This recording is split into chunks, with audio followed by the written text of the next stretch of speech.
first thing I'm doing today, as always, is prepping the eye area for the shadows to come. I'm using the MAC Painterly paint pot, no surprise there. But because we are working with colourful shadows today, you could use a white base if you wanted, and that would really make the shadows pop. To set the base in place to ensure it doesn't crease or smudge throughout the day, I'm using the Essence Compact Fixing Powder, and I'm dusting this anywhere that I applied the paint pot. I'm using one of my all-time favourite eyeshadow palettes today, the Anastasia Beverly Hills Modern Renaissance palette, and I'm beginning with the shade Burnt Orange, and I'm using this as my transition colour. So with circular motions, I'm buffing this colour into the crease, and then once I have the majority of the shadow off my brush, I'm then pulling my brush upwards a little higher towards the brow bone to fade and soften the edges. I'm using a smaller kind of bullet shaped brush now to apply that same shadow all the way along the lower lash line, and I'm making sure to connect it on that outer corner because I want a nice rounded appearance to the eyes today.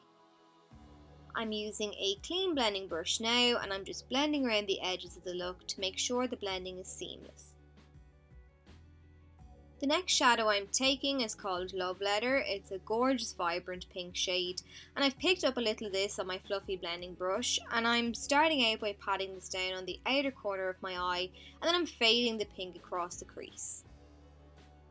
I'm applying this colour a couple of times to build up the intensity, and because I've got that transition colour in the crease, it's going to help me blend that pink a little easier.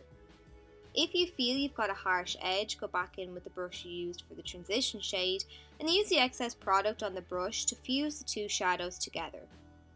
Once again, what I've done to the top, I'm doing to the bottom, so with the use of a pencil brush, I'm just smoking that pink shade down along the lower lash line. Next, I'm taking Venetian Red, and I'm applying this in the same way that I applied the previous shade. So I'm starting by tapping it down on the outer third of the eye, and then I'm blending what's left on my brush across the crease.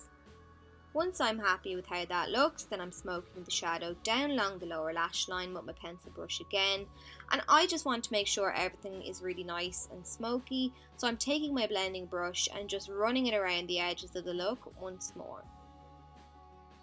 I'm taking a matte white eyeshadow now, and this is where I really think the look starts to come together. The addition of white and black to the look really makes such a huge difference. So I'm using the white to highlight. I'm in the process of packing this underneath the brow, and once I'm happy with the pigmentation, then I'm going to blend it out. If you've blended the crease shades up too high, you can pull them back down with the white at this stage. Next, I'm taking a matte black eyeshadow, this one's from Kiko, and I'm going to start adding some depth.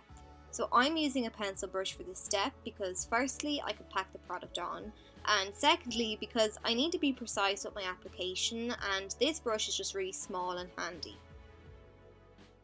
Then I'm using an angled brush to press the shadow into the lower lashes, and then I'm fading the edges of the black into the pink with my pencil brush. When I was blending my shadows in the crease, I wasn't worried about getting some shadow on my lid because I knew I was going to clean up the area later on. That's what I'm doing now. I'm using a concealer and a small C-shaped brush to carve out that inner half of the eye to give me that nice half-cut crease effect. I find tilting your head back or looking down into a mirror when cleaning up with the concealer just makes it a little easier to do. So I don't want that concealer to crease up and smudge, so I'm setting it in place with that matte white eyeshadow I used for under the brow. And then I decided I want to add a very subtle shimmer to the lid, so I'm going in with that first shade from my ABH palette, and I'm lightly pressing it on top of the white. I don't want a harsh line between the white and the darkness on the outer corner of my eye, so I've mixed Love Letter and Venetian Red together, and I'm dusting them on the outer third of the eye, in towards the centre of the lid so that we have a nice smooth transition between the shades. I'm defining that crease line now, so I'm going in with Venetian Red on my angled brush, and I'm just patting it over that line. And if you couldn't get that nice sharp edge with the concealer, you can perfect it here if you want. Then I'm going in with the smallest amount of black just along that edge to define it even further.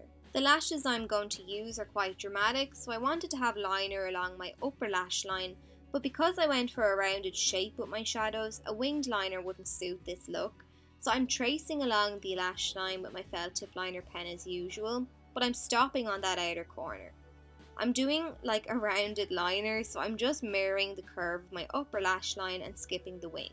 But once I've got the line in place, and I'm filling it in with my liquid liner, and I'm just then going to add a touch more of that black eyeshadow to the outer edge of the eye, just so that the liner fades into the darkness. I don't want a harsh blunt edge. The lashes I'm applying are the style Kylie by SOSU by Suzanne Jackson. I'm popping them in the centre just above the upper lash line, and then I'm tacking down the corners. For the waterline, I'm applying a black eyeliner, and then to set that in place and to also intensify the black, I'm using that Kiko black eyeshadow again and just patting it on top of the pencil. All I'm doing then is applying a few coats of mascara to my top and bottom lashes, and then that's it. So I hope you enjoyed the tutorial and found it helpful. Don't forget to give me a thumbs up if you did, and if you haven't subscribed already, please do. And I'll chat to you all soon.